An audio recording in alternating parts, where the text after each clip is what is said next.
은혜로우신 아버지 하나님 감사합니다. 오늘 주 앞에 나왔습니다. 있는 모습 그대로 나왔습니다. 우리를 소생시켜 주시옵시고 말씀의 은혜를 누리게 하여 주시고 생명의 말씀, 구원의 말씀, 치료의 말씀, 주의 말씀 되게 하여 주옵소서. 감사드리고 찬송하며 우리 구주 예수님의 이름으로 기도합니다. 아멘. 할렐루야. 네. 우리 여성분들이 제일 싫어하는 얘기가 남자들끼리 모여서 군대 얘기하는 겁니다. 네, 오늘 제가 군대 관련 얘기를 좀 하려고 합니다. 2차 세계대전에 대해서 좀 얘기를 하려고 합니다. 그때 기도의 승리가 있었습니다. 30만 명 정도 되는 군인들을 건져냈던 기적의 기도의 사건이 있었습니다. 그 얘기를 좀 하려고 합니다. 독일이 전쟁을 발발하고 그리고 유럽 전역을 집어삼키기 시작했습니다. 네덜란드를 비롯해서 프랑스까지 집어삼키는 상황에서 이대로 놔두면 영국이 위협을 느낍니다. 존재 자체 위협을 느껴서 영국은 급히 파병을 결정하고 30만 명 정도 되는 군대를 보내게 됩니다. 그렇지만 히틀러 군대에 열세를 띠게 되면서 밀려나게 됩니다. 계속 밀려나서 그 밀려난 곳이 어디냐면 덩케르트라는 지역입니다. 그래서 이 덩케르트에서 놓이게 되는데요. 마지막 바다 끝에 놓이게 됩니다. 그때 독일은 이때다 싶어서 폭격을 퍼부었습니다. 온 전투기를 동원해서 밤낮으로 퍼붓고 수많은 병사들이 목숨을 잃어가고 있었습니다. 아무것도 할 수 없어요. 바로 앞에는 바다가 있고 그리고 그 뒤쪽에는 지금 독일 군들이 쳐들어오고 있는 진격하고 있는 상황이었습니다. 아무것도 할 수 없는 이 상황 속에서 영국은 왕실과 더불어서 수상이었던 윈스턴 처칠은 국가 기도회를 선포합니다. 우리가 기도합시다. 지금 이 상황에서 현대 문명이, 현대 기계화된 이 모든 문명이 해결할 수 있는 것은 없습니다. 우리 다 같이 기도합시다고 하면서 역사적인 기도날을 선포하고 영국 전체는 모든 곳이 함께 기도했습니다. 남녀노소 할 것 없이 모두 기도했고, 기록에 의하면 윈스턴 처칠은 교회에 들어가서 거기서 장의자 위에서 통곡하면서 하루 종일 눈물로 기도하게 됩니다. 그런데 놀라운 기이한 일이 나타나기 시작했습니다. 이것은 역사적 증언입니다. 어떤 일이 일어나기 시작했냐면 이 독일 진영에서 흑암이 들어오기 시작하고 먹구름이 끼기 시작하고요. 그리고는요 안개가 짙게 끼는데요, 폭우가 퍼붓기 시작하는데, 정확한 표현이 이 폭우가 부어지는데요, 내리는데요, 정말 도저히 앞을 분간할 수 없고 땅이 진흙탕이 되어버립니다. 그러니까 탱크가 움직일 수 없어요. 3일 동안 독일은 고립됩니다. 전혀 어떤 인간의 갖고 있던 그것으로도 할 수 없는 완전한 그런 흑암 속에서 그런 일이 진행됩니다. 근데 이쪽에 있던 덩케르트 지역에 있던 영국 군대, 기도의 후원을 받았던 영국 군대 쪽에서는 먹구름이 걷히기 시작합니다.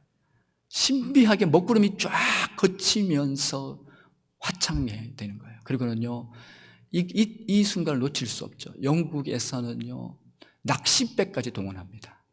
하여튼 우리나라에 있는 모든 배는 다 동원해서 저 프랑스로 가서 덩케르트로 가서 우리 아들들, 우리의 남편들 구하자. 그러면서 그렇게 기도 속에서 그들이 바다를 건너와서 낚싯배까지 동원해가지고 다 싣고 갑니다. 그래서 30만 명이 기적적으로 살아납니다. 그때 프랑스군이 한 15,000명까지 해서 그렇게 살아나게 되는데요. 역사학자들은 이때 이 30만 명이 그 자리에서 잃었으면 전쟁의 역사는 바뀌었을 거라는 거예요. 독일이 유럽을 집어삼키고 아마 전쟁은 독일로 끝났을 거라는 것이 대부분의 관측입니다. 이때 살아났던 30만 명이 다시 힘을 내서 아프리카 전부터 투입되기 시작하면서 전세는 호전세로 바뀌기 시작했다는 거예요. 이게 여러분에게 말씀드리고 싶은 군대 얘기입니다. 여러분에게 이 말씀을 드린 것은 기도의 승리에 대해서 말하고 싶은 것이지요. 정말 부르짖는 자들, 부르짖는 공동체, 부르짖는 교회, 부르짖는 개인이 얼마나 위대한지 오늘 본문에서는 똑같은 상황이 펼쳐집니다.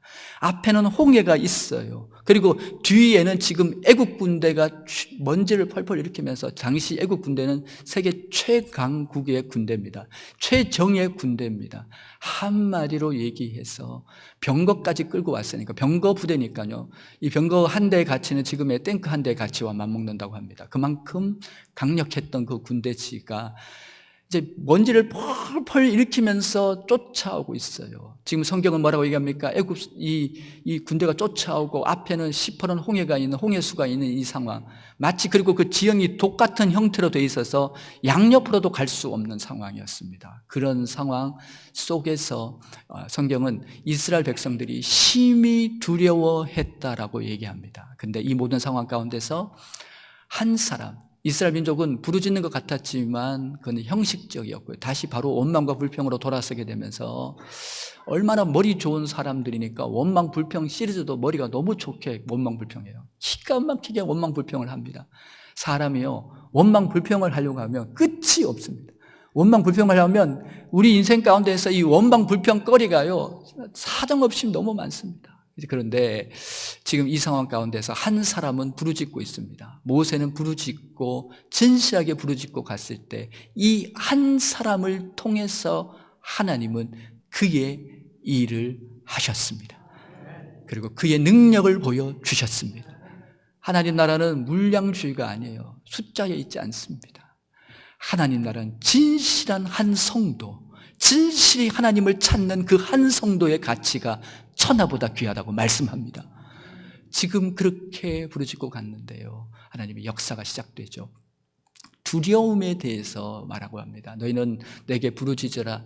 내가 크고 기이한 일을 내게 보이리라고 했던 예레미야 33장 3절 말씀처럼 그렇게 부르짖고 갔을 때 놀라운 일이 일어났지요.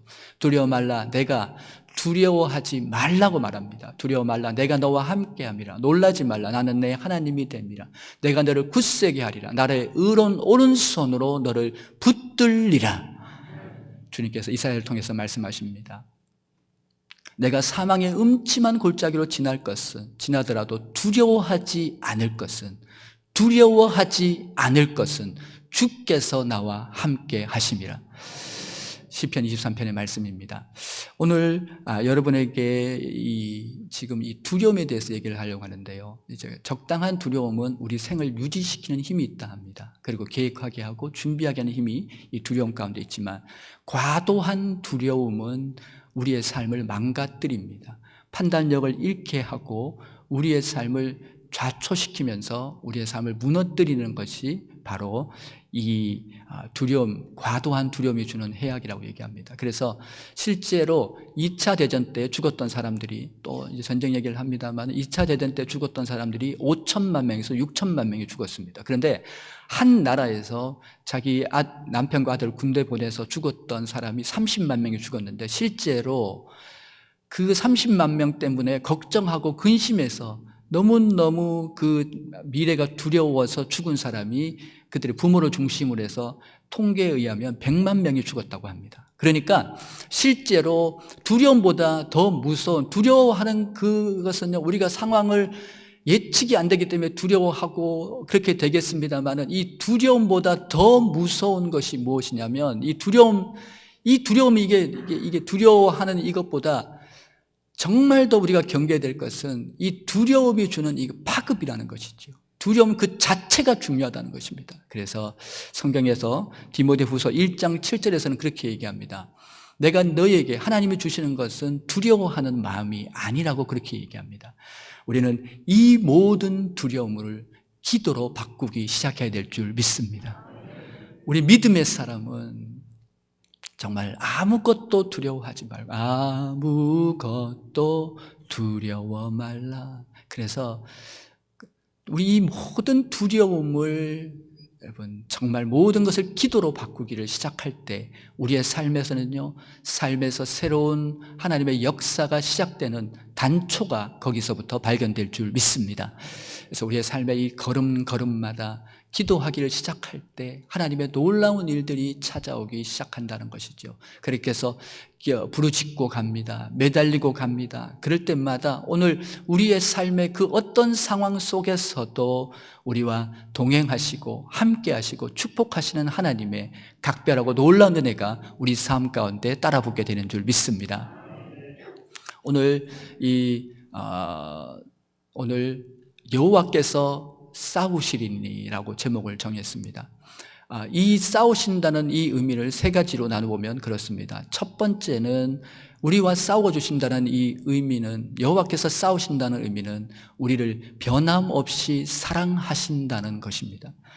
하나님의 사랑은 변함이 없습니다. 이스라엘 백성들은 확실히 믿고 있습니다. 이 원망 불평했던 이스라엘 민족들은 확실히 믿고 있어요. 뭐예요? 지금 이 순간에 하나님은 여기 계시지 않는다. 구름기둥, 불기둥이 있고, 그리고요, 하나님께서 천사를 통해서 구름기둥이 옮겨지는 이 모든 것을 보여주는 상황 속임에도 불구하고 그들이 정말 확실하게 믿었던 건 이곳에 하나님이 계시지 않는다는 것이었습니다, 여러분. 근데 그것이 아니지요. 그곳에 하나님의 애굽을 출애굽시킨 그 사랑은 변함없이 그곳에 임재해 있습니다. 하나님의 사랑은 떠나지 않고 그곳에 계시다는 것이지요. 두 번째는 우리 하나님이 우리 여호와께서 싸우신다는 의미는 우리와 함께해 주시겠다는 사실입니다, 여러분. 우리와 함께하고 있다는 사실입니다, 여러분. 나는 나를 포기할지라도 하나님은 포기치 않는 그 임마누엘의 축복으로 그곳에 거하시고 계시다는 것이지요. 구름기둥이 불기둥이 그것을 말해줍니다. 세 번째는 무엇이냐면 바로 이 지금 사면초가의 상황 속에서도 하나님, 여호와께서 싸우신다고 할 때 그 하나님이 거기에 계십니다.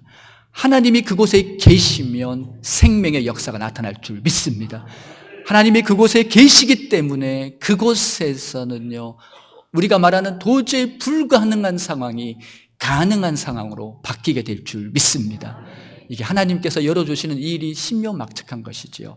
이제 그 부분에 대해서 정말 우리가 이렇게 기도 응답을 받고 기도해 나갈 때 하나님이 열어주시는 것을 보면요, 신비하게 제가 이렇게 목회를 하면서 기도 응답을 받는 이 순간순간들을 보면요, 어떻게 기도 응답이 되면 아무리 어렵고 견고하고 크고 어마무시한 문제라고 할지라도 하나님이 응답하시면 그게 눈 녹듯이 실타래가 풀리는데요. 눈 녹듯이 사라지고 실타래가 풀리듯이 풀리는데요. 신비한 방법으로 하나님이 열어주십니다. 너무 놀라운 하나님의 역사가 거기까지 나타난다는 것이죠. 이 세 가지를 조금 더 자세히 살펴봅니다. 우선 먼저 살펴볼 것은 이 순간에도 하나님은 변치 않고 여호와께서 싸우신다는 의미는 그 사랑은 변하지 않는다는 겁니다. 그 사랑은 식지 않고 있다는 것입니다. 그 사랑은 계속해서 우리의 삶 가운데서 일하고 계시며 우리를 이끌고 가시며 우리의 삶 가운데서 놀라운 하나님의 방법으로 그 일을 이루시고 해결하시고 축복하시는 하나님이신 줄 믿습니다. 그래서요, 지금 이스라엘 민족이 지금 이제 비하이롯 맞은편에 있습니다. 그리고 뒤에는 지금 앞에는 시퍼런 홍해가 지금 입을 벌리고 있습니다. 그 뒤에는 애국 군대가 먼지를 펄펄 날리면서 그 살기등등해서 쫓아오고 있습니다. 이 상황 가운데 있을 때 그들은 심히 두려워했다고 하면서, 그들이 심히 두려워했던 이유는 그들이 상대할 수 없기 때문에, 그리고 그 다음에 일어나는 일이 예측이 안 되기 때문에 두려워하고 이제 그런 상황이 됩니다. 그래서 소대도 말씀드렸다시피 이 유대인들은 아주 머리가 좋은 유대인들입니다. 뛰어난 똑똑한 유대인들이니까 원망 불평하는 것도 기가 막히게 원망 불평을 합니다. 여러분, 이 원망 불평을 하는 걸 보면요, 참 정말 어떻게 원망 불평을 이렇게 잘하는지, 그들에게는 그렇게 지금 이스라엘 백성이 원망하지요. 지금 우리에게 매장지가 없어서 여기 와서 이 광야 이곳에서 지금 홍해 앞에서 우리를 죽게 하느냐라고 얘기하면서 애굽에 있을 때가 좋았다라고 지금 그렇게 지금 말하고 있습니다. 정말 좋았습니까? 그러면 왜 부르짖었습니까? 정말 그곳에서 좋았습니까? 그들은 나중에 심지어 광야길 가면서 그렇게 원망하고 불평합니다. 그곳에 있을 때 우리가 여러분 고기를 먹었다라고 그렇게 얘기하는데 그것이 정말 먹었습니까? 떨어지는 것을 주워 먹었고 훔쳐 먹었지 않았습니까? 이제 그렇게 그들의 생애인데요, 그렇게 살아왔던 이 과정과 이 삶이었는데 과거를 미화시키는 모습을 볼 수 있습니다. 이것이 지금 원망하면서 불평하면서 그들이 지금 다른 곳에 지금 사로잡혀서 지금 그렇게 지금 행하는 이런 이스라엘의 이 모습을 이제 발견할 수가 있는 것이죠. 이 원망 불평하는 이 가운데에서 지금 모세는 지금 그렇게 얘기합니다. 너희는 가만히 있어서 하나님의 구원을 보라라고 그렇게 말씀하는 이 모세를 볼 수 있습니다. 가만히 있어서 하나님을 보라. 오늘날 너희가 보는 이 애국 군대를 너희가 다시 보지 않게 된다라고 그렇게 말하면서 여호와께서 싸우신다라고 말씀하고 있습니다. 애굽에서 건져내었던 그 놀라우신 크신 사랑은 변함이 없이 지금 이곳에서 덮고 있으며 이곳을 이끌고 있으며 이곳을 주관하고 있다고 말씀해 주시고 계십니다. 이 지금 상황을 지금 주님께서 이끌어 가시는 것이죠. 우리 신약으로 잠시 넘어옵니다. 우리 주님께서, 예수님께서 십자가에 달리십니다. 피와 물을 다 쏟아주십니다. 그가 여러분 다 몸이 찢기시고 상하시고 우리에게 그 모든 것들을 다 쏟아내시면서 우리의 죄를 용서해 주셨습니다. 우리를 저주와 어둠 가운데서 건져 주셨습니다. 그것을 믿음으로 말미암아 이제 우리가 하나님의 자녀가 되었고 성령을 받았고 영생을 받았고 주님의 인도하심과 돌보심 가운데서 날마다 살아가는 귀한 삶, 귀한 존재가 된 줄 믿습니다. 이러한 삶을 우리가 그 은혜 가운데 살아가는 것이죠. 십자가를 통해서 로마서는 말합니다. 자신의 사랑을 우리에게 확증하셨다라고 말씀합니다. 하나님이 애굽에서 건져냈던 이 하나님의 이 사랑하심은요, 지금 이 애굽 군대를 없애기 위함이죠. 만약에 광야길 가는 동안 애국 군대가 계속 쫓아오면 어떡합니까? 하나님은 이들에게 완전한 축복을 주시고 싶은 하나님이십니다. 하나님께 이 완전한 축복을 주시기 위해서는 애국 군대를 정리해야 되는 하나님이시죠. 그들에게 이 애국 군대를 이것을 이제 그들에게 강팍한 마음을 주셔서 홍해 안으로 들어오게 하셔서 나중에는요, 이게 지금 이제 그런 상황이 되면서 모세가 이제 기도하지 않습니까? 부르짖었더니 하나님의 응답이 오는데요. 하나님께서 말씀하십니다. 앞으로 나아가라라고 그렇게 말씀하십니다. 그래서 모세가 백성들에게 홍해로 가라고 얘기합니다. 길이 없지만 믿음으로 내디디라고 말씀하십니다. 믿음으로 문제 앞으로 가라고 말씀하십니다. 우리 기독교는 나아가는 종교입니다. 주저앉아 있는 종교가 아닌 것입니다. 우리 기독교는 그 문제 앞으로 나아가서 여러분 주님께서 문제 앞으로 그 홍해 앞으로 나아가라고 말씀하셔서 이스라엘과 함께 홍해 앞으로 갑니다. 그리고는요 모세에게 지팡이를 내밀라고 그렇게 얘기합니다. 아무것도 아닌 지팡이, 그러나 모세의 손에 붙잡혔을 때 능력의 지팡이가 되었던 것처럼 아무것도 아닌 인생이라고 할지라도 하나님 손에 붙잡히면 출애굽을 하고 홍해를 건너고 광야를 지나 가나안으로 들어가게 될 줄 믿습니다. 지팡이를 내밀라고 했는데 그 지팡이를 이렇게 내밀었을 때, 우리가 어렸을 때라든지 우리가 그런 장난을 많이 하지 않습니까? 국이나 이렇게 물을 받으면 이렇게 붑니다.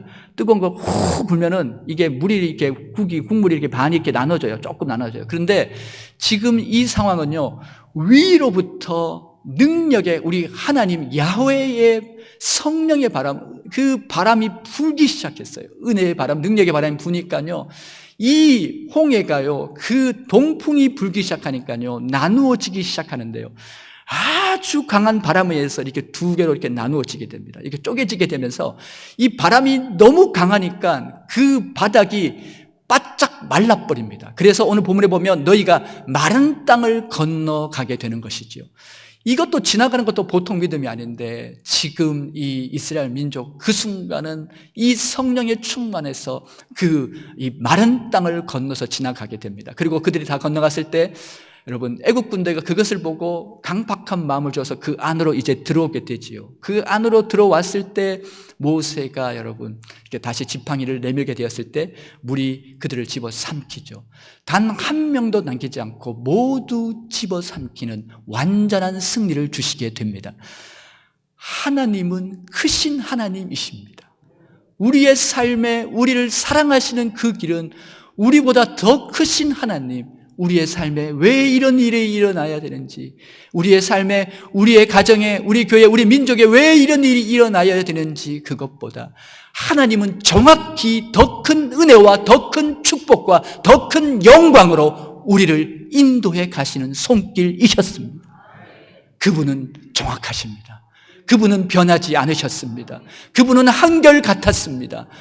우리가 알 수 없는 기이하고 놀라운 방법으로 하나님은 그 복이 완전한 복이 되도록 인도해 가신 하나님이십니다.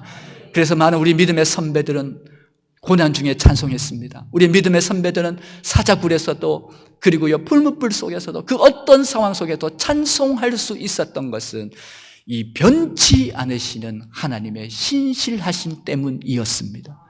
그 신실하심은 변함이 없습니다. 여러분의 삶에 어떤 어둠의 시간을 지나가십니까? 어떤 절망의 시간을 지나가십니까? 알 수 없다, 해결될 수 없다, 답답하다, 길이 보이지 않는다 말씀하십니까? 하나님은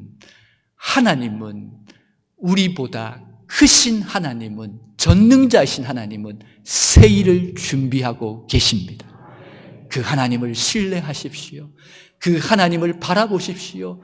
가만히 있어 주의 구원을 보시기 바랍니다. 내가 보는 것이 내 믿음입니다. 내가 바라보는 것이 내 신앙입니다. 여러분의 삶 속에서 이런 특별하고 놀라운 은혜가 찾아오시길 주의 이름으로 축복을 드립니다. 그 다음으로 생각해 볼 것은 지금 이 가운데서 지금 이들은 지금 구름기둥, 불기둥이 있고 그 다음에 그 하나님의 사자가 구름기둥을 뒤로 물러서 접근도 못하게 하는 이 은혜 가운데 있음에도 불구하고 이스라엘은 그렇게 원망하고 불평합니다. 확신합니다. 하나님은 이곳에 계시지 않고 아무도 도울 수 없다고 확신하는 그들 가운데 이곳에서 나를 건질 수 있는, 이 상황에서 나를 살릴 수 있는 것은 아무것도 없다고 확신하는 그 이스라엘 가운데 그들은 하나 큰 실수하고 있는 것이 있어요. 그것이 무엇입니까? 한 분을 배제했습니다. 한 분을 잊었습니다. 한 분을 놓쳤습니다. 그들이 건진 그 한 분, 그들의 생애를 축복하고 이끌었던 그 한 분을 잊었어요. 그러면서 그들은 난리를 부리면서 원망하면서 돌아가자고 얘기하고 그렇게 하는 그 모습입니다. 잠시 우리의 관점을 다시 우리의 신약으로 가보려고 합니다. 우리 모두 그 예수님이 말씀을 가르쳤던 벳세다 들녘, 벳세다 광야로 함께 가기를 원합니다. 그들 모두는 주님께서 뒤를 쫓아 벳세다 들녘, 벳세다 광야로 갔습니다. 그곳에서 주의 말씀을 들었습니다. 그들은 며칠 동안 주의 말씀을 듣는데 너무너무 놀라운 하나님의 말씀입니다. 지루하지가 않습니다. 피곤하지가 않습니다. 며칠 동안 계속 말씀을 듣는데 너무 귀한 말씀입니다.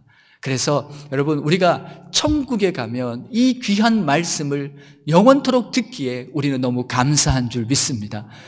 그 말씀을 듣는데 너무 좋아요. 시간 가는 줄 몰라요. 배고픈 줄 몰라요. 막 말씀을 듣습니다. 저는 그렇게 확신합니다. 세계 최고의 부흥사는 우리 주 예수 그리스도이십니다. 말씀을 듣는데 너무 은혜 가운데 지냈는데 한 며칠 지났어요. 근데 이제 말씀을 끝났는데 이제 배가 고픈 상황이 됐어요. 그 상황이 됐는데 예수님은 제자들을 떠봅니다. 그렇게 말씀하셔요. 제자들이 그렇게 말씀하시지요. 제자들에게 얘들아 너희가 먹을 것을 주라 얘기합니다. 그랬더니 그 이성주의자였던 그 빌립이 그렇게 얘기합니다. 이성적 판단을 갖고 그렇게 얘기합니다. 주님, 이 사람들을 다 먹이려면 200데나리온이 필요합니다. 그리고 200데나리온도 없을 뿐더러 200데나리온이 있다 그래도 이 갈릴리 가서 갈릴리 마트에는 물건이 없습니다. 이 사람을 다 먹일 수는 떡도 없고 아무것도 없습니다고 얘기합니다.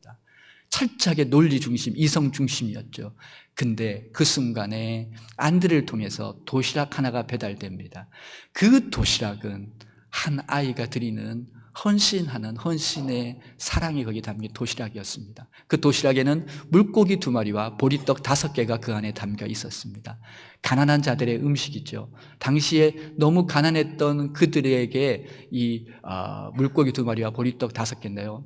이 물고기라고 할 때 이 헬라어 익투스는요, 큰 물고기, 좋은 물고기, 실한 물고기가 아니에요. 그냥 잡어 있지 않습니까? 버려지는 멸치과에 속하는 아주 아무것도 아닌 거예요. 당시 이 갈릴리 지역에서는요, 가난한 사람들을 위해서 한 마을 귀퉁이에 한 구석에 한 곳에 이 가난한 사람들이 물고기를 먹을 수 있게, 그래도 이게 잡어 중에서 이렇게 변찮은 물고기지만 그 물고기를 이제 거기다 이렇게 쌓아놨어요. 사실은 버린 거죠. 그걸 이렇게 쌓아놔서 물고기를 이렇게 쌓아두면 가난한 집에, 과부의 집이라든지 이런 집에 와서 그 물고기를 가져가서 저녁에 반찬거리로 씁니다.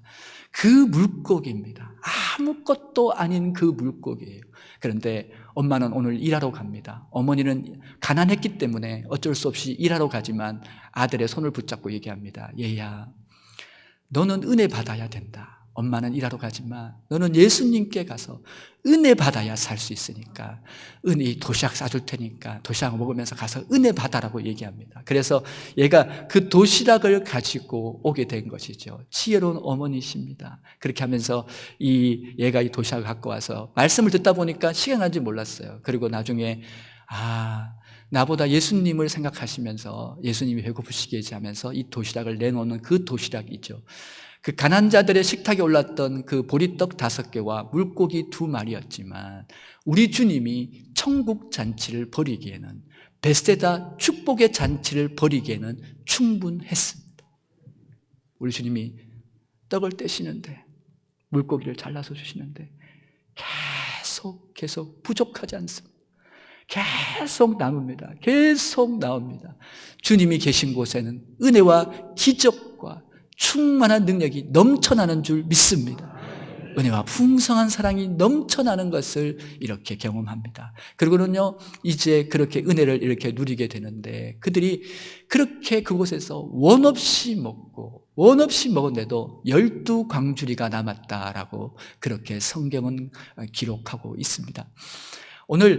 그렇지만 오늘 제자들의 눈에는 이분이 누구신지를 모르는 거예요. 오늘 우리의 삶에서, 우리의 걸음 속에서 예수님은 누구십니까? 그분은 창조주이십니다. 그분은 전능자이십니다. 우리의 문제를 해결하기에 부족함 없으신 살아계신 하나님의 아들이신 줄 믿습니다. 그분이 우리의 구주가 되시고 그분이 우리의 삶을 이끌고 가고 계시고 우리의 삶은 그분을 위해서 모두 다 완전하게 승리하는 주의 영광 가운데 취하게 될 줄 믿습니다. 그 주님이십니다. 오늘 이 이스라엘 백성들은 한 분을 제외시켰어요. 그렇게 그들은 죽는다고 곡소리를 낼 수밖에 없었어요. 그렇지만은 그 중에 딱 한 사람은 한 분을 보고 있었습니다. 그 사람이 바로 모세입니다. 마지막으로 생각해 볼 것은 오늘 이 오병이어 중에서 오늘 이 홍해 이곳에서 지금 도관에 든 쥐 같다고 말씀드렸습니다. 사면초가 진퇴양난입니다. 이 비하롯 이 맞은편은 이렇게 동 모양으로 되어 있고 뒤쪽은 열려 있었지만 뒷곳에 애국 군대가 있었기 때문에 시퍼런 애국 군대가 있었기 때문에 어떻게 할 수 없는 이렇게 완전히 이렇게 갇힌 상황입니다. 하지만 말씀드린 것은 그 상황이라고 할지라도, 답이 없는 상황이라고 할지라도, 길이 없는 상황이라고 할지라도 예수께는 길이 있는 줄 믿습니다. 우리 주님이 기막히게 해결하셔요. 여러분이 인생에 어떤 일을 겪는다고 해도 그 문제를 100번, 1000번, 10,000번 해결할 수 있는 분이 우리 주님이십니다. 성경에 나오는 많은 일들, 우리 주님은 무덤 속에 십자가에 달려 죽으시고 무덤 속에 들어가시고요, 성경대로 부활하시고 성경대로 승천하시고 성경대로 다시 오시는 주님이십니다. 우리 주님은 그 무덤 속에 들어가서 사망을 죽이셨어요. 사망을 부수신 분이십니다. 우리 주님은 능하신 주님이십니다. 이 땅에 인간 지구 모든 사람이 할 수 없는 일을 넘치게 행할 수 있는 분이 우리 주님이신 줄 믿습니다. 그 주님을 바라보며 우리의 삶에 어떤 이 홍해 같은 오늘 이스라엘 민족의 상황 속에 있더라도 여러분, 사랑하시는 주님을 바라보십시오. 날 사랑하심, 날 사랑하심. 나를 함께 하시고 그곳에서 새 일을 행하시는 그 주님으로 여러분의 삶이 강하고 충만하고 그 어떤 삶의 상황 속에서도 가르치고 수장시키시는 그 주님으로 넉넉히 이기시길 주의 이름으로 축복을 드립니다. 우리 마지막 찬송 함께 하려고 하는데요, 아무것도 두려워하지 말라 함께 찬송할 터인데요, 우리 방송실 준비해 주시면 좋겠고요. 우리 찬송하시면서 뒤에 후렴 우리 주님은 나의 산성 이 부분은 한번 가슴에 손 얹고 찬송하시면서요, 여러분의 삶 속에 지금 주어져 있는 그 많은 것들, 어떤 상황, 어떤 길을 가든지 주님의 기적, 주님의 은혜로 말미암아 여러분의 삶이 놀랍게 주의 일로 펼쳐지고 갈라지고 해결되는 것을 사모하시고 바라보는 시간 되기를 원합니다. 우리 아무것도 두려워하지 말라 함께 우리 영으로 찬송하는 생각하겠습니다. 아무것도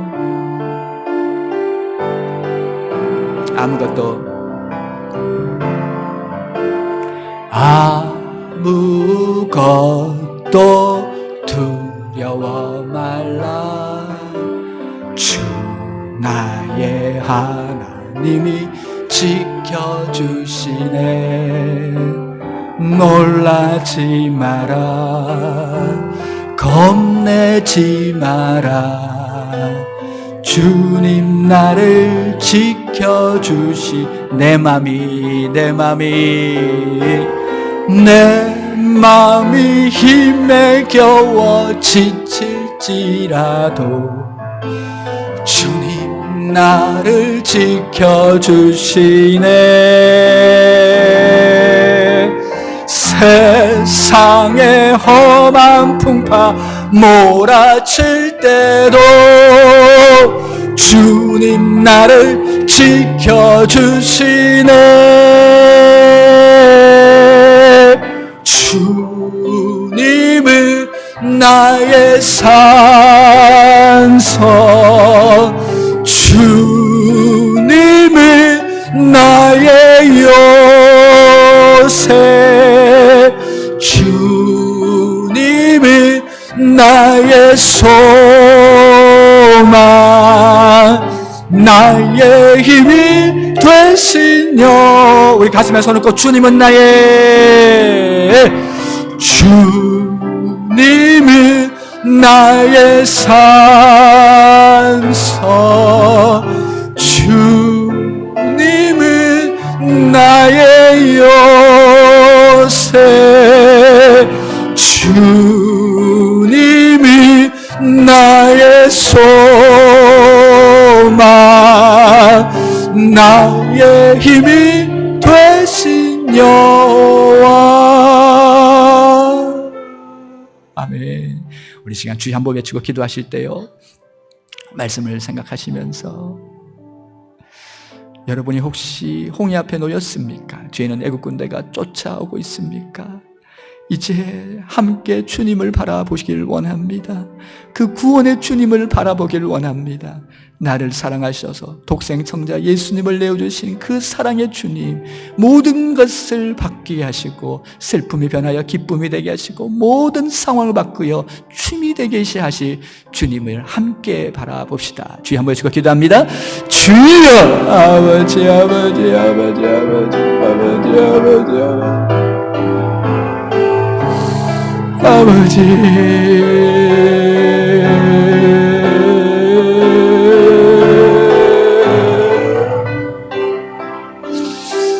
아버지,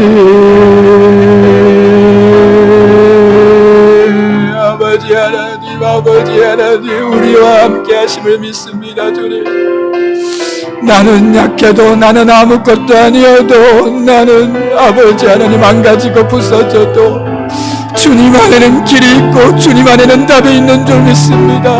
오 나의 전능자, 나의 창조주 아버지 하나님, 주님은 나의 아버지십니다. 주여 아버지 불쌍히 여겨 주옵소서. 주여 일하여 주옵소서. 새를 행하여 주옵소서. 새로운 하나님의 말씀하심 그 은혜가 찾아오도록 인도하여 주시옵소서. 아버지 하나님,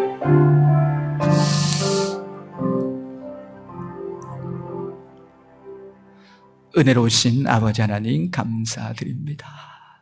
삶의 어떤 어둠의 터널을 지날지라도, 삶의 사망의 음침한 골짜기로 지날지라도 주의 사랑하심, 그 신실하심, 함께하심, 임마누엘, 그리고 그 전능자의 오른팔로 나와 함께 일하시는 그 주님을 바라보게 하여 주옵소서. 여태껏 주님의 은혜로 살아왔고 앞으로도 살아갈 터인데 오직 주님께 매여 나의 삶을 온전한 승리로 나아가는 주의 권속들 되게 하여 주옵소서. 예수님의 이름으로 기도하옵나이다. 아멘.